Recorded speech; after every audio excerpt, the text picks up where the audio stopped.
2022ರಲ್ಲಿ ಪಾಕ್ ಪರ ಘೋಷಣೆ, 2024ರಲ್ಲಿ ಬಂಧನ.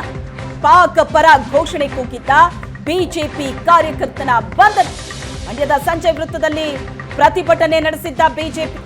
ಹಿಂದೂಸ್ತಾನ್ ಜಿಂದಾಬಾದ್ ಘೋಷಣೆ ಕೂಗ್ತಾ ಇದ್ದಂತಹ ಬಿಜೆಪಿ ಘೋಷಣೆ ಕೂಗುವಾಗ ಪಾಕಿಸ್ತಾನ್ ಜಿಂದಾಬಾದ್ ಅಂತ ಕಾರ್ಯಕರ್ತ ಘೋಷಣೆ ಕೂಗಿದ್ದ. ಕೂಡಲೇ ಬಿಜೆಪಿ ಕಾರ್ಯಕರ್ತನ ಬಾಯಿ ಮುಚ್ಚುತ್ತಾರೆ ಮತ್ತೊಬ್ಬ ಕಾರ್ಯಕರ್ತ. 2 ವರ್ಷದ ಬಳಿಕ ಬಿಜೆಪಿ ಕಾರ್ಯಕರ್ತ ರವಿ ವಿರುದ್ಧ ಕಾಂಗ್ರೆಸ್ ದೂರನ್ನ ಕೊಟ್ಟಿದೆ. ದೃಶ್ಯದಲ್ಲಿ ನೋಡ್ತಾ ಇದ್ರಿ, ಮಂಡ್ಯದ ಸಂಜಯ್ ವೃತ್ತದಲ್ಲಿ ಬಿಜೆಪಿ ನಡೆಸಿದ್ದಂತಹ ಪ್ರತಿಭಟನೆ.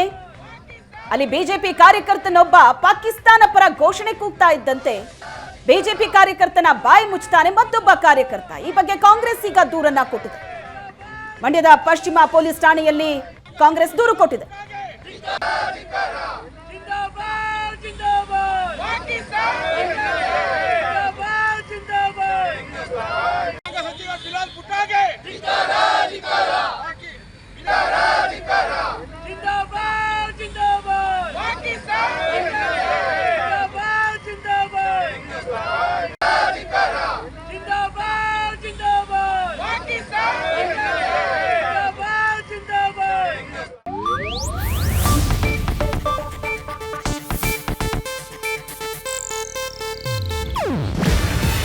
ಇದು ಏಷ್ಯಾನೆಟ್ ನ್ಯೂಸ್ ನೆಟ್ವರ್ಕ್ ಪ್ರಸ್ತುತಿ. ನೀವು ನೋಡ್ತಿದ್ದೀರಾ ಏಷ್ಯಾನೆಟ್ ಸುವರ್ಣ ನ್ಯೂಸ್.